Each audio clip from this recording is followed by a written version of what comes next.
Alright guys, so welcome back to another video. So basically, if you want to skip to the title of this video, click on this number here. It's going to tell you the time of where I talk about that. But today's Sunday. So Sundays usually, that's my refeed day. We'll see what I get up to today and probably tomorrow. Hopefully tomorrow I'll do some training. But anyway, I'll see you guys in the next clip. Never bow your head. I feel glorious, glorious. Got a chance to start again. I was born for this, born for this. It's who I am, I couldn't forget. I made it through the darkest part of the night, and now I see the sunrise. Now I feel glorious. Alright, so what I'm going to do is, I just picked up some of these Dutch pancakes. I'm just going to give them a try. You just chuck them straight in the microwave and I'll just chuck some Nutella on there.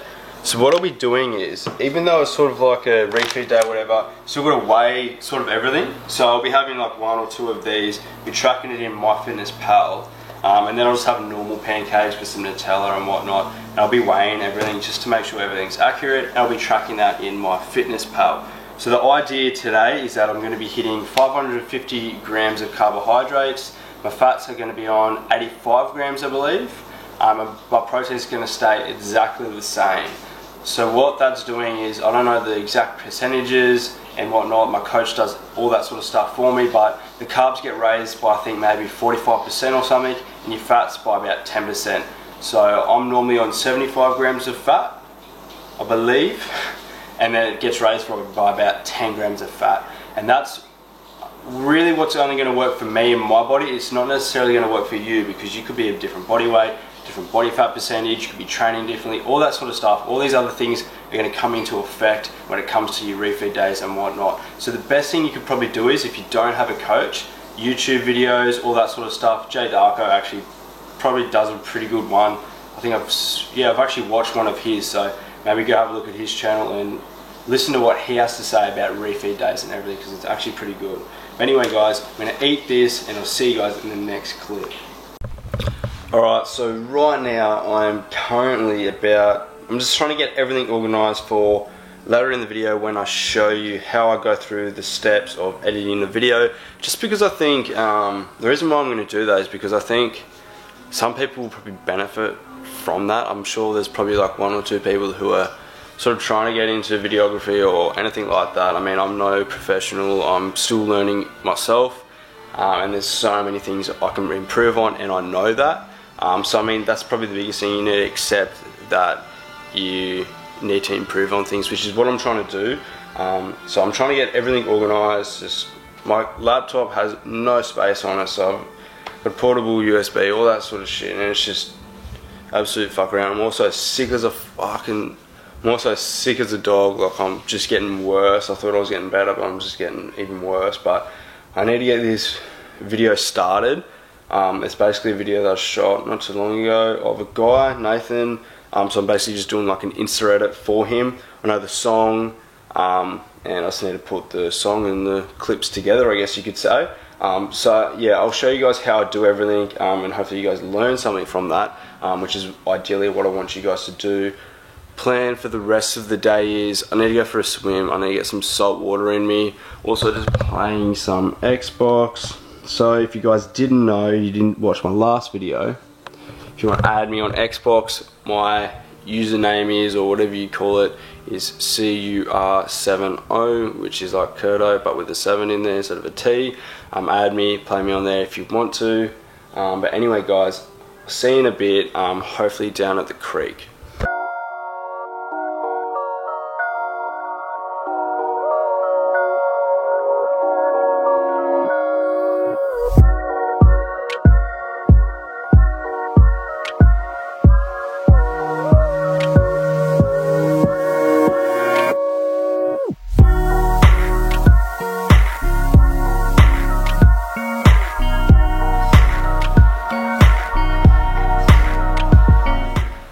So guys, so basically the title of this video, I'm going to talk about it. At the moment, I have the edit that I'm currently doing at the moment up on my screen.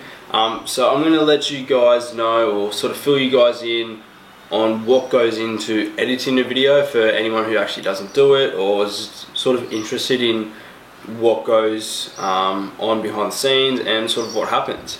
I mean, basically what happens is, at the moment I want to try and film as many people as possible. This edit that I'm going to be sort of showing you guys in on is Jim. It's going to be an edit of Nathan David.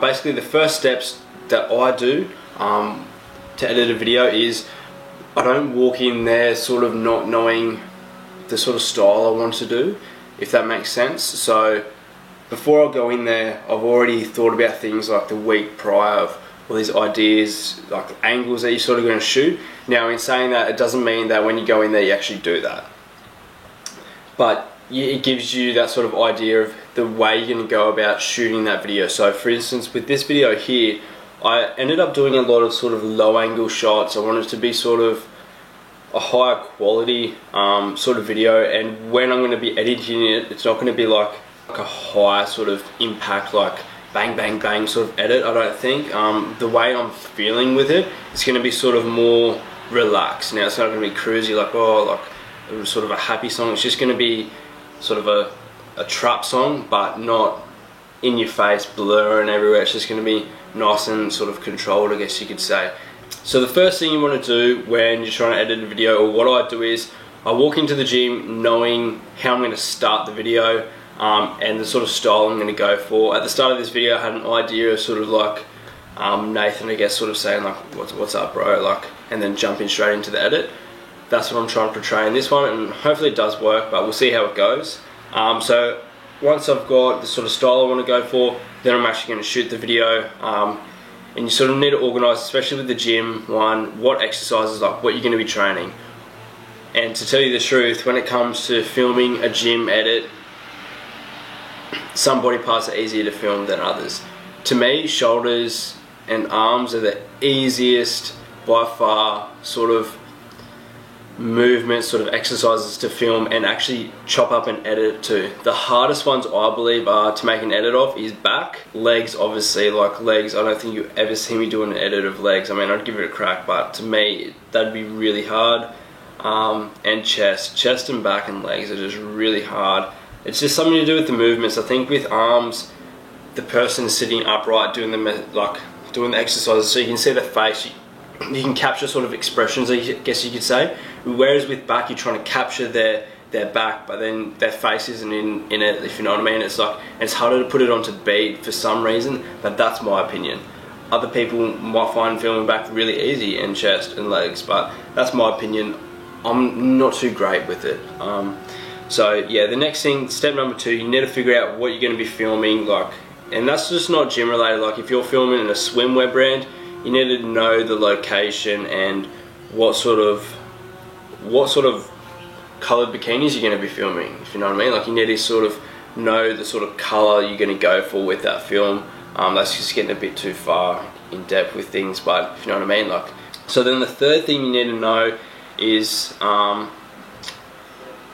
you need to get that song. To me, the hardest part is actually finding a song. The most time I've spent finding a song is probably 8 hours, and I'm actually not taking the piss with that. Like it takes a long time, because believe it or not, the song dictates how the edit's going to go and how everything's going to come together. And if that song's shit, it's going to be a shit video. Honestly, the song that will hook you. You hear that song and then you watch what's going on into the screen to that song. So the song is the most important thing. So if you're trying to get into videography, your songs have to be on point, and then your editing skills have to back that up. They have to be on par with that song. And I mean, I just want to quickly say I'm not a professional at filming. I'm honestly not a professional, and I'm still learning everything. But this is my advice to anyone who's sort of starting to get into it. You need to have, that song needs to be on point, and your transitions and stuff have to be on point. I see a lot of people these days, or I see a lot of guys who are coming up and doing all this videography, and I think they're just trying to be too technical with transitions.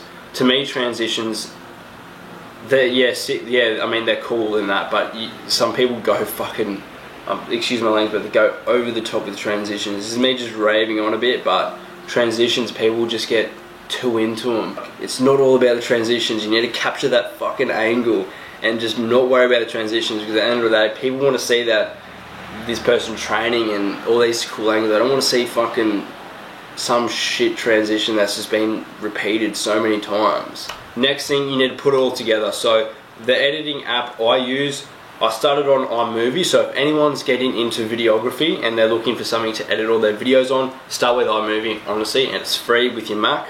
From iMovie, I have moved on to Adobe Premiere Pro. Yes, it's very daunting at first to get used to it, but honestly, if you're trying to learn how to use editing or even videography sort of work, YouTube's the best place to sort of find things out. Like you're watching this video right now of me on YouTube. Once you've got that down packed, you've got your editing software and whatnot, that's when you actually put everything in. You put everything into here, in a little bit. So you've obviously got the start, how I sort of wanted it to go. And then obviously it's going to come into with a song and whatnot. So once I've got everything into there, that's simply when I'm going to slice up the video to match the song, basically. So that's basically the main steps to editing your videos. From there, you obviously just export the video out. You need to export it into the correct file you want it to format in. With Instagram, I've made this mistake so many times. If you looked at my Instagram page, the video quality is shit. It's purely because I didn't know how to export the correct format for Instagram, because Instagram, it's 2017 and Instagram is literally using just absolute shit. So Instagram needs to fix that. But anyway, if you're just purely looking for something to upload on Instagram, YouTube, the correct Instagram sort of exporting stuff, I don't even know right now off the top of my head. I YouTubed it and I've just saved it into, when I go to export a video, you can save all your different settings. So I've got it in there like Instagram format saved in there. So if I need to export anything to Instagram, simply click on that, everything's all there and done from what I've done previously, then export it. YouTube, you're obviously not going to export a YouTube video through Instagram settings because the quality is so poor and the frame rate, all the frames and everything is just smaller. So, I mean, then you're just going to, just YouTube as well. Honestly, the best thing that you can take out of this video in terms of figuring out how to do any sort of editing or videography stuff, YouTube's going to be your best friend. And I shit you not, I think I'll always be YouTubing things, how to gain my knowledge for the rest of my life when it comes to videography. So just YouTube anything you need to know. And also, like, in terms of your sort of your camera equipment, I'm using the Sony A7 Mark II at the moment, not the S or anything like that. You just need to slowly upgrade. I mean, this camera I'm shooting right now with this video on, me talking to you, it's my old camera I used to use for my edits. So I just start small and work your way up. You don't need one of these really expensive cameras just to get some good quality footage, if you know what I mean. Best off start small and progress from there, guys. Start with iMovie, start with a camera that's probably budgeted from about $900 to $1,200, and that's going to save you. So that's just going to be the little end of me talking about how I do all my videography work. I'm going to wrap up the video here. I'll insert this edit I'm currently doing. At the end of this video, you guys can see the finished product. Hopefully it all turns out alright, hopefully. And also, if you're new to the channel, subscribe for me, like this video. One thing I do want to start doing in my videos, I want to start doing like a little mini sort of Q&A. So if I get any questions in this video, in my next video that I'll put up, I'll answer them in that video. So if you have any questions, guys, whatsoever, it can be about how I do any sort of videography work, life in general, anything. Just ask me fucking anything. Ask me what I have for breakfast in the comment sections below, and I'll answer it in my next video. If you have any suggestions of what you want to see me do for my next video, leave it down below or send me a message and I'll do a video on that. So like, share and subscribe if you'd like to, guys, and I will see you guys in the next one.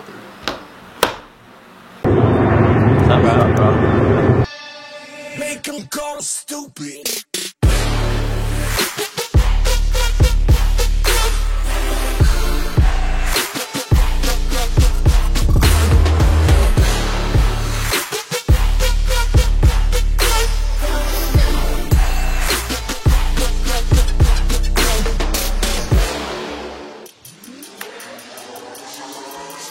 Stop the